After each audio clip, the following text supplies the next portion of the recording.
Ramalan Jayabaya pengganti Jokowi tahun 2024.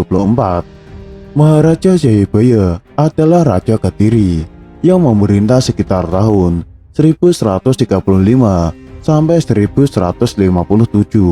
Nama gelar lengkapnya adalah Sri Maharaja Sang Mapanji Jayabaya Sri Warmaswara Madhusudana Awatara Nindita Sutrisingha Parakrama Utungga Dewa.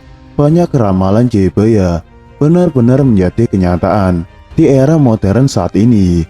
Dan saat ini, ramalan Jayabaya tentang sosok presiden pengganti Jokowi kembali ramai diperbincangkan. Ramalan Jayabaya ada yang beranggapan dibuat oleh Kerajaan Kediri yang mengacu nama Jayabaya sebagai penguasa kerajaan waktu itu. Namun ada lagi versi yang lebih muda, dibuat pada tahun 1800 hingga masa yang lebih muda lagi, sekitar 1900. Namun kali ini tetap mengacu nama ramalan Jayabaya. Pada tahun 2024, Indonesia akan memilih presiden pengganti Joko Widodo atau Jokowi karena undang-undang membatasi hanya boleh 2 kali. Partai politik dan berbagai macam kelompok sudah mulai memunculkan jumlah figur yang disiapkan untuk menjadi calon presiden. Sampai saat ini, belum satupun nama yang merujuk dari semua partai politik. Yang dilakukan saat ini baru sebatas rata-rata respon publik. Lantas siapakah pengganti Presiden Jokowi di tahun 2024 mendatang? Dan seperti apakah sosok Satrio itu? Mari kita simak selengkapnya. Siapa yang dimaksud dalam ramalan Jayabaya? Dalam ramalan Jayabaya, pengganti Presiden Jokowi pada tahun 2024 adalah seorang Satrio Piningit. Sosok Satrio Piningit sebagai pengganti Presiden Jokowi tidak hanya di ramalan Ronggo Warsito ataupun Jayabaya. Menurut ramalan Jayabaya, yang akan memimpin Indonesia tersebut bernama Satrio Piningit, dan dia adalah pemimpin yang akan menyelamatkan Indonesia serta mampu membawa bangsa ini menjadi maju. Digambarkan Satrio Piningit ini sama seperti raja pada zaman dahulu, dikenal sebagai raja yang adil, yang muncul saat Indonesia mengalami keterpurukan. Meramalkan sosok Satrio Piningit ini akan datang saat Indonesia mengalami banyak konflik bencana alam dan perekonomiannya yang terpuruk. Menurut ramalan Jayabaya, Satrio Piningit akan memiliki 3 karakter yang mewakili sifat seorang raja seperti berikut. Satrio Pinandito, sosok ini adalah seseorang yang religius. Dirinya akan selalu meminta petunjuk kepada Tuhan saat akan mengambil tindakan. Satrio Piningit ini sangat jujur dan sangat terbuka kepada rakyatnya saat menghadapi masalah yang diembannya. Bahkan dirinya akan sangat adil, tegas, serta dan dapat menjaga keamanan. Yang kedua, Satrio Bhayangkara. Satrio Piningit juga diyakini tidak akan merendahkan rakyatnya dan dirinya akan berlaku adil, bijaksana, berjiwa pemaaf, rendah diri, dan berdamai terhadap lawan politiknya. Sosok ini juga sangat mengayomi dan merangkul masyarakat dengan tidak membuat batasan antara rakyat dan dirinya. Yang ketiga, Satrio Rajo. Satrio Piningit adalah sosok negarawan yang tulus, merapikan dirinya untuk kemajuan bangsa dan negara. Dirinya akan selalu mementingkan rakyatnya dibanding kepentingan pribadinya. Bahkan dia tidak akan semena-mena dengan kekuasaannya. Isi ramalan Jayabaya ada berbagai hal terkait prediksi negara Indonesia. Salah satunya soal pemimpin negara Belanda di tengah Jawa dan kedatangan Jepang tahun 1942 sampai 1945. Dalam ramalan Jayabaya, gambarkan kedatangan Jepang sebagai seekor ayam kate yang hanya seumur jagung atau usianya pendek di Indonesia atau sekitar 3 tahun.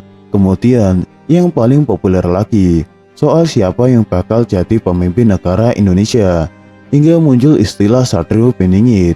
Soal pemimpin Indonesia, masyarakat mempercayai dengan istilah Notonegoro yang saat ini dipercaya sebagai urutan nama-nama yang pernah memimpin Indonesia atau menjadi Presiden Republik Indonesia.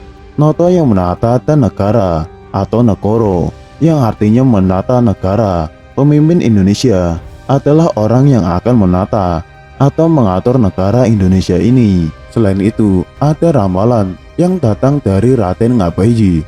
Ronggo Warsito adalah seorang tokoh pujangga pemerintahan Sultan Pakubuwono VII yang memiliki berbagai karya sastra. Memiliki nama asli Bagus Burhan. Ronggo Warsito lahir di kota Surakarta pada tahun 1802 dan meninggal pada tanggal 24 Desember 1873. Selama hidupnya, Ronggo Warsito sudah tidak kurang dari 60 judul buku dengan berbagai jenis tulisan, mulai dari falsafah, kebatinan, lakon-lakon wayang, dongeng, baba sastra bahasa, kesusilaan adat istiadat, pendidikan, primbon ramalan dan sebagainya. Dan Ronggo Warsito meramalkan akan ada 7 Sadra Piningit muncul menjadi tokoh yang di kemudian hari akan memimpin wilayah seluas wilayah bekas kerajaan Majapahit. Menilik dari ramalan tersebut, masyarakat Indonesia banyak yang menafsirkan siapa saja Sadra Piningit tersebut dan apakah ciri-ciri calon presiden tahun 2024 ada dalam ramalan Ronggo Warsito. Nah, penasaran dengan sosok 7 Sadra Piningit tersebut? Simak video ini. Satrio Kinunjuro Murwokuncoro. Murwokuncoro merupakan tokoh pemimpin yang akrab dengan penjara atau Kinunjuro. Disebutkan sebagai pemimpin yang akan membebaskan bangsa dari belenggu keterpenjaraan, yang kemudian tokoh tersebut akan menjadi pemimpin yang sangat tersohor hingga di seluruh jagat. Yang kedua, Sadro Mukti Wibowo Kesandung Kesampar. Tokoh yang satu ini digambarkan sebagai pemimpin yang berharta dunia atau mukti, juga berwibawa atau ditakuti. Sayangnya, sosok ini akan mengalami sebuah keadaan yang membuat dirinya terlihat salah buruk, juga selalu dikaitkan dengan skala keburukan atau kesalahan. Yang ketiga, Sadro Cinubut Sumulaatur. Tokoh tersebut seperti B.J. Habibie yang menjabat sebagai presiden tahun 1998 sampai 1999 karena dijabarkan sebagai tokoh pemimpin yang diangkat namun hanya dalam masa jeda atau sekedar menyelingi saja. Yang keempat, Sadro Lelono Tanpong Rame. Selanjutnya, tokoh pemimpin yang suka mengembara atau berkeliling dunia dan merupakan seseorang yang mempunyai tingkat kejiwaan religius yang cukup. Yang kelima, Sadro Piningit Hamongtuo menjadi sosok yang ditafsirkan dari ramalan Ronggo Warsito karena merupakan sosok pemimpin yang muncul membawa karisma keturunan dari moyangnya. Hamongtuo. Yang keenam, Satrio Boyong Pambukaning Kapuro, tokoh pemimpin yang berpindah tempat dari menteri menjadi presiden dan akan menjadi peletak dasar sebagai pembuka gerbang menuju tercapainya zaman keemasan. Yang ketujuh, Sadro Pinantito Sinisian Wahyu, tokoh pemimpin yang amat religius, sampai-sampai digambarkan bagaikan seorang resi begawan dan akan senantiasa bertindak atas dasar hukum atau penunjuk Allah Subhanahu wa Ta'ala.